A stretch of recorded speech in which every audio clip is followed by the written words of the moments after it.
Hello guys, welcome to drone academy. நம்ம இன்றைக்கி இந்த வீடியோ பதிவில் ஏப்ரல் 23க்கான நடப்பு நிகழ்வுகள் தான் பார்க்க போகிறோம்.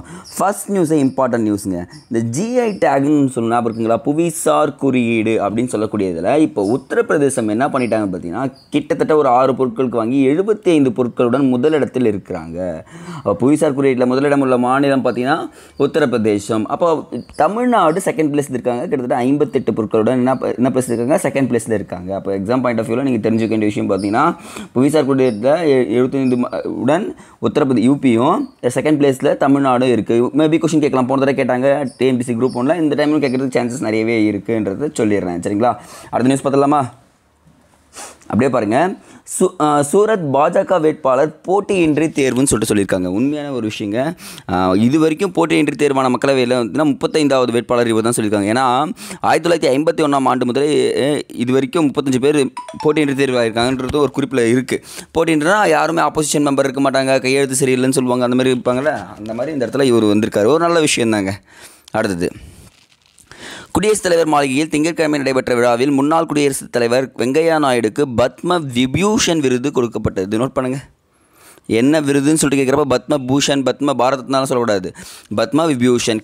இதனுடைய பாயிண்ட்ஸ் உள்ள நிறையவே இருக்குது, நான் அதையும் சொல்கிறேன், அதையும் நோட் பண்ணிக்கோங்க. அடுத்தது, ஒரு தினம் கொடுத்துருப்பாங்க, நல்லா இருக்குங்க. அது இங்கே கொடுத்துருக்காருப்பாங்க. பூமியை காப்போம். பூமி தினத்தை, உலக பூமி தினம் ஏப்ரல் 22ஆம் தேதி கொண்டாடப்படுகிறதுன்னு சொல்கிறாங்க. நமக்கு எக்ஸாம் பாயிண்ட் ஆஃப் வியூவில் அதனுடைய தீம் என்னென்னு பார்த்தீங்கன்னா, மரம் வளர்ப்போம் மழை பெறுவோம். நம்ம எப்போவுமே சொல்லக்கூடிய ஒரே ஒரு வார்த்தை ஞாபகம் இருக்குங்களா? நம்ம எந்த கரண்ட் அஃபேர்ஸ் வந்தாலும், ஜாகிரஃபி வந்தாலும், எக்கனாமி வந்தாலும் மரம் நடுவோம் அப்படின்னு சொல்லிட்டு ஒரு குறிப்பிட்டே இருப்போம். அதுதான் இங்கேயும் சொல்லியிருக்காங்க. பட் பரவாயில்ல, திருப்பியும் சொல்கிறேன். சரிங்களா, இந்த வெயிலுடைய தாக்கத்தை குறைக்கணும்னா, அடுத்த ஜென்ரேஷனுக்கு நீங்கள் வந்து வெயிலுடைய தாக்கத்தை குறைச்சி காமிக்கணும்னா மரம் மட்டும்தான் வழின்றதை சொல்லிடுறேன். சரிங்களா, அடுத்து தரமற்ற மருந்து பொருட்கள் இதெல்லாம் வேண்டாம், ஸ்கிப் பண்ணிக்கலாம். இதுவும் வேண்டாம். நிறைய ஆர்டிகல்ஸில் இது மட்டும் பாருங்க போதும். இது வந்து பார்த்திங்கன்னா ஒற்றாடல் அப்படின்ற ஒரு அதிகாரத்திலேருந்து கொடுத்துருக்காங்க. திருக்குறள் பாருங்கள். எல்லாருக்கும் எல்லாம் நிகழ்பவை எண்ணான்றும் வல்லறிதல் வேந்தன் தொழில் அப்படின்றாங்க. அப்போது இந்த உலகத்தில் எல்லாமே எல்லாருக்கும் நடக்கும். அதை